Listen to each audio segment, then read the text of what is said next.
మాజీ ప్రధాని మన్మోహన్ సింగ్ మృతికి తూర్పుగోదావరి జిల్లా కాంగ్రెస్ కమిటీ అధ్యక్షులు డాక్టర్ టీకే విశ్వేశ్వర్ రెడ్డి స్థానిక ప్రెస్ క్లబ్లో సంతాప సూచకంగా మౌనం పాటించారు.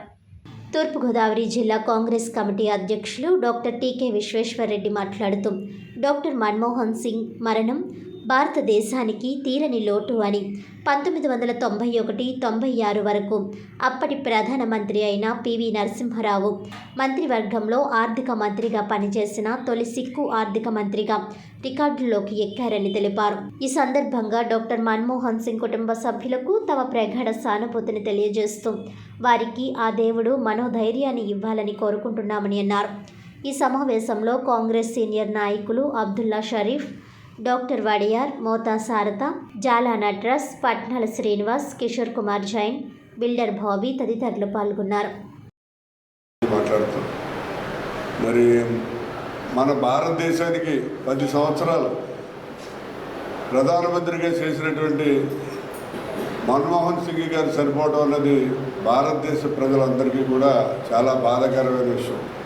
ఎందుకంటే భారతదేశ పరిస్థితి అయిపోయింది, ఆర్థికంగా దివాలా తీసేసింది అనుకునే సమయంలో ఈ భారతదేశాన్ని మరి పివి నరసింహారావు గారు, మన్మోహన్ సింగ్ గారు కలిసి ఆర్థిక సంస్కరణలు తీసుకొచ్చి ఈ దేశాన్ని ప్రగతి పథంలో ముందుకు నడిపించడం జరిగింది.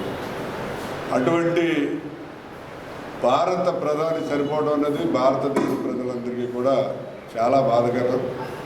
ఆయన చాలా సైలెంట్గా ఉండేవాడు, పనులు మాత్రం చేసేవాడు, మాట్లాడటం తక్కువ కానీ పనులు మాత్రం ఎక్కువ చేసి ఇవాళ భారతదేశంలో అనేకమైనటువంటి సంస్కరణలకి మూలకారకుడే అవ్వడం జరిగింది. సాధారణంగా ఎవరైనా సరే, ఏ రాజకీయ నాయకుడైనా సరే ఎదరు పార్టీ వాళ్ళకి విరోధస్తుడు లేకపోతే ఎప్పుడైనా తిట్టడం అది చేస్తారు. మన్మోహన్ సింగ్ మాత్రం ఎవరికి విరోధి కదా, అందరూ అన్ని పార్టీల వాళ్ళు ఆయన్ని అభిమానించారు. ఎందుకంటే ఒక ఆర్థిక శాస్త్రవేత్త అతను, నిజంగా ఇది నాట్ పొలిటీషియన్, రాజకీయ నాయకుడు కాదు, ఒక ఆర్థిక శాస్త్రవేత్త.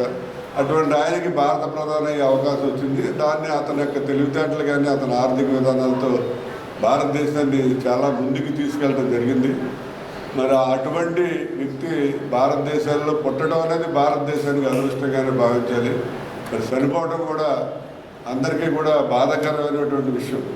మరి ఈవేళ మన్మోహన్ సింగ్ గారు మరణానికి సంతాపం తెలియజేస్తూ రేపు మేము జిల్లా వ్యాప్తంగా కాంగ్రెస్ పార్టీ ఆవిర్భావ దినోత్సవం జరపాలని, ఎంతో ఘనంగా జరపాలని చెప్పి ఎన్నో ఏర్పాట్లు చేయడం జరిగింది.